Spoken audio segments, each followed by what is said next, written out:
আজকে বিএনপির সন্ত্রাসীরা আমাদের উপর অতর্কিত হামলা চালিয়েছে। এই যে আমাদের একজন রাসেলকে মাথা ফাটিয়ে ফেলেছে, পুরো প্যান্ডেল ভেঙে তছনছ করে ফেলেছে।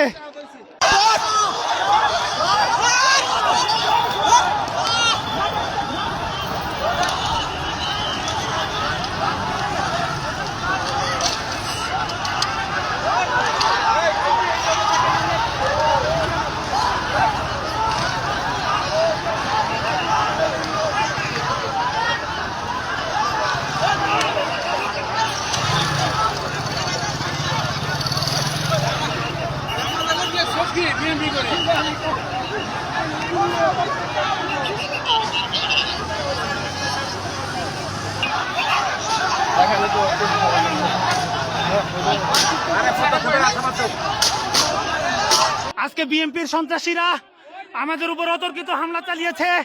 তারা ইট পাটকেল নিয়ে এই যে আমাদের একজন রাসেলকে মাথা ফাটিয়ে ফেলেছে। আমরা এই বিএনপির সন্ত্রাসীদের কর্তৃক আক্রান্ত। তারা আমাদের উপর হামলা করেছে, অতর্কিত হামলা চালিয়েছে। সারা মাঠে বিএনপির সন্ত্রাসীরা পুলিশ ফোর্স থাকা সত্ত্বেও বিএনপির সন্ত্রাসীরা আমাদের গ্রুপে ইট পাটকেল লাঠিপেটা নিয়ে পূর্ব পরিকল্পিতভাবে আমাদের উপর হামলা চালিয়েছে। আমরা তীব্র নিন্দা ও প্রতিবাদ জানাই। আমরা প্রশাসনের কাছে, সরকারের কাছে এই হামলার জন্য এই যে দেখুন এখনো হামলা চলমান আছে আমাদের সমর্থকদের উপর। চেয়ার ভেঙে চুরে চুরমার করে ফেলেছে সন্ত্রাসীরা। চেয়ার ভেঙে চুরে আজকের প্রোগ্রাম পুরো পন্ডুল করে দিয়েছে। অতর্কিতভাবে তারা সন্ত্রাসী কায়দায় দেশীয় অস্ত্রশস্ত্র নিয়ে হামলা চালিয়েছে।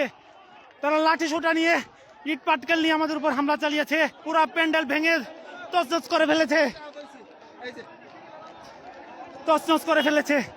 আমরা এমনকি এই প্রশাসন আমাদের প্রার্থীর পর্যন্ত নিরাপত্তা দিতে ব্যর্থ হয়েছে।